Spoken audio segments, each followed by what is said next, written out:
Good day everyone! Welcome to another video about the multigrade educational system.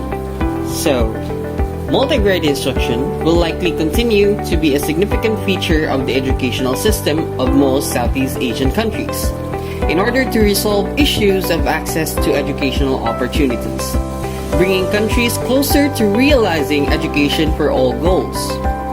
Most Southeast Asian countries have traditionally provided access to education to remote, disadvantaged, and marginalized learning communities through multigrade instruction. These countries implement multigrade instruction as a necessity rather than a choice. Just as each country has a different ideology and background, multigrade instruction differs in implementation across Southeast Asian nations. Today, we're going to look at the multigrade teaching differences in concepts and status between the Philippines and Indonesia. So, how about it? Let's go!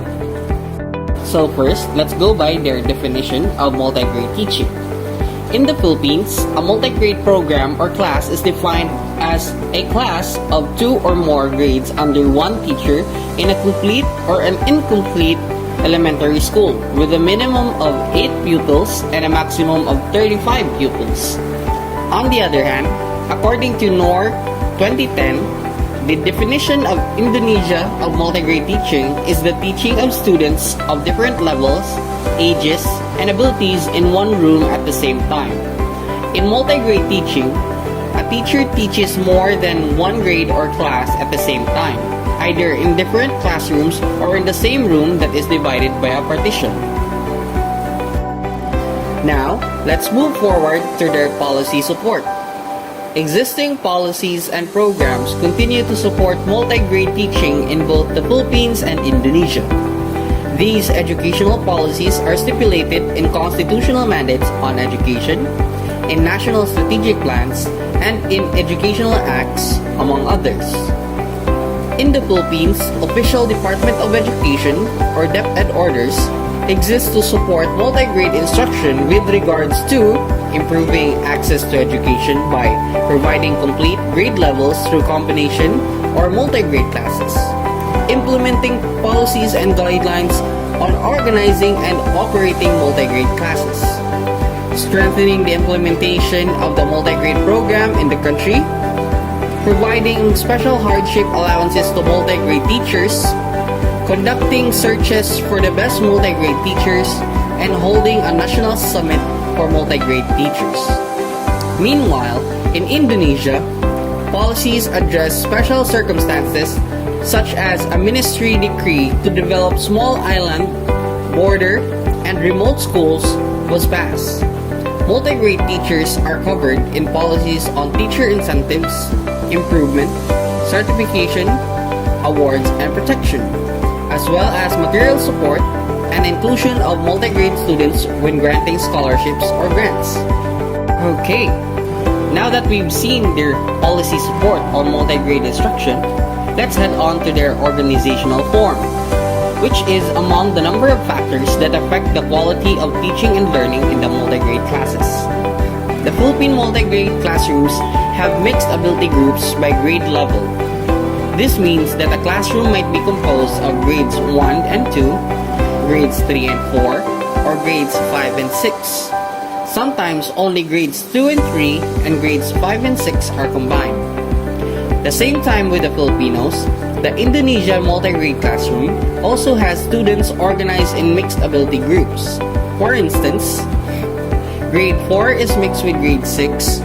This also means that classes have students from different grade levels. Now that we've seen their organizational form, which are quite unique, let's head on to their teaching-learning process. The basic features of the teaching-learning process as practiced in the Philippines involves the utilization of e-impact modules, which are guided by pre-arranged and/or textbook-based lessons. It uses the cooperative learning process and an interdisciplinary learning approach. In addition, multigrade schools in the Philippines that do not use the e-impact system rely on a variety of delivery methods. The chosen method depends on the nature of the subject taught as well as the teacher's and class's personality. Meanwhile, in Indonesia, they follow an elaborate process of a model for multi-grade teaching and learning. The competence analysis model combines learning materials from different levels based on an analysis of competencies that need to be taught for one semester or for one full year.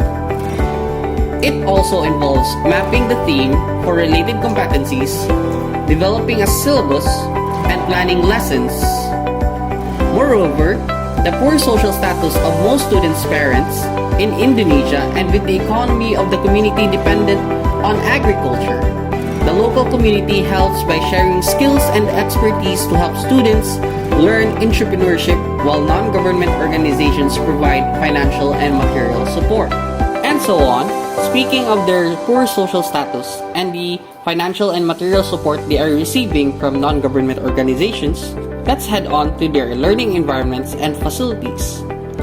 The learning environment and facilities in the Philippines consist of school buildings with adequate space, furniture, and movable chairs, and has the same environment as normal schools but has a learning center within each classroom.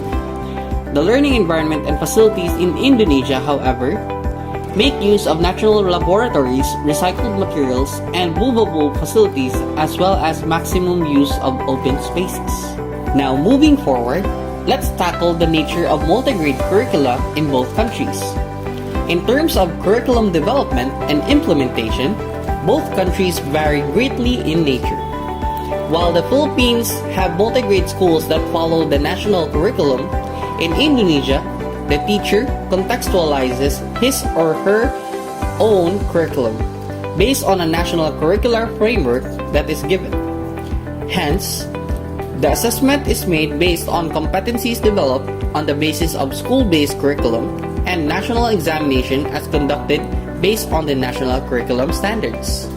With that being explained on the nature of multigrade curricula for both countries, let's head on to their assessment and feedback gathering. In most multigrade classrooms in the Philippines, teacher-created tests are given on a regular basis. Formative and summative tests are given at the end of each lesson to determine the student's level of mastery of skills or competence, while paper and pencil tests are given at the end of each quarter. The school, as well as the district, division, regional, and national offices administer achievement tests at the end of the school year. Assessment measures in E-Impact schools are similar to those used by the DepEd. However, additional diagnostic tests are given at the start of the school year, as well as quizzes that serve as post-tests after each learning module. In addition, instructional supervisors assign homework and projects and grade students on recitations. For observable competencies, rubrics or checklists are used. Teachers' feedback is shared at parent-teacher conferences, while sensitive feedback is discussed in the school principal's office. On the other hand, in Indonesia, regular and semestral internal assessment and a national examination for 6th graders are done. Internal assessments include classroom-based, teacher-made tests such as formative, summative, and self-assessment tests, usually oral for lower grades and written for higher grades, and external assessments such as district and national examinations is done at the end of each educational level. Now that we're done looking over the multi-grade instructional differences, concepts, and status of Philippines and Indonesia, let's now discover good multi-grade instructional practices in Indonesia. This is called Indonesia Realizing Compulsory Education through Multi-Grade Teaching. Since the implementation of compulsory education from primary to junior secondary school in 1994, Indonesia established a policy of education that requires all school-aged children be sent either to formal or non-formal educational institutions.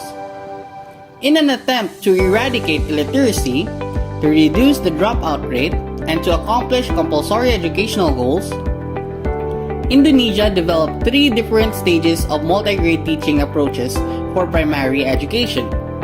The first stage aimed to overcome the shortage of teachers in populous areas. The second stage aimed to overcome the shortage of teachers in remote areas with difficult contacts. The last stage aimed to educate a small number of students in remote areas where establishing a school, even a small one, was not viable. In multigrade teaching in Indonesia, various ministries are involved in enhancing the participation of school-aged children in freely obtaining minimum basic education. Within the ministries, other institutions are in charge of developing multigrade teaching with the aid of different programs such as improving the quality of basic education, particularly in elementary schools in remote areas, training elementary school teachers, principals, and supervisors in multigrade teaching, and developing appropriate teaching learning strategies. In order to implement the program, Mainstreaming Good Practices in Basic Education, or MGPBE, established a website and put out a monthly bulletin on multigrade teaching, which also served as models and venues for exchanging teaching experiences. The MGPBE project also asked the district to disseminate the program based different districts' capabilities. Lastly, in realizing the quality multigrade teaching, Indonesia innovates multigrade teaching practices. Multigrade teaching approaches involve inviting local community members to become tutors, local school management coordinators, materials and facilities contributors, and professional teaching staff. In a research study conducted in 2009, it was further found out that schools often implement a strategy of teaching small groups because it is the most effective way for multigrade teaching. Also, parents in Indonesia support multigrade teaching by collaboratively working with one another and by raising awareness to help schools. In conclusion, both Indonesia and Philippines have their unique best practices to deliver quality education through a multigrade system.